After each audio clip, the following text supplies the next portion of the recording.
Кызының кызматкери ишкендерге рахмат. Свердлов районунун прокурорлору Ултемирге, Бакытка, Бостонуп Азаматка, ошондой эле Бакыт байкеге, тазалыктын кызматкерине рахмат. Мынакей ушу зөөкүрлөр мыйзамсыз тигип алган зымдарды, коруктарды алып беришти. Сиздерге рахмат.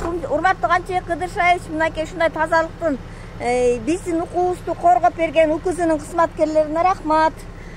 Ошо 18 соттошуп ала албай аткан жерибизди мынакей мыйзамсыз коруп алышкан, туалет салып алышкан, туалетти сасып турган мына ушуга чейин Кыргыз элине кайрылып, Ташиевке ыйлап кайрылуу жасап аткан урматтуу Канчыбек Кыдыршаевич, сизге рахмат. Садыр Жапаровго рахмат. Ушу жерге амнистия жарыялап берип койгонуңарга рахмат. Эгер сиздер келип амнистия чыгарып бербегениңерде карапайым элдерге, бизге окшогон карапайым жетим жесирлерге эптеп там салып алган тамдарыбызга, үйлөрүбүзгө мыйзамдаштырууну, амнистиянын токтомун кабыл алып бербегениңиздерге момундай байлар, мондай зөөкүрлөр туалет салып, тетигинде автомойкадагы бизнесмендер автомойкаларын салып, мыйзамсыз монтип бизнесмендер бактарыбызды тигип, монтип үйүбүздү тиягынан биягынан бак тигип, тор менен каптап, монтип туалеттер менен бук сийдиктерин агызып аткан.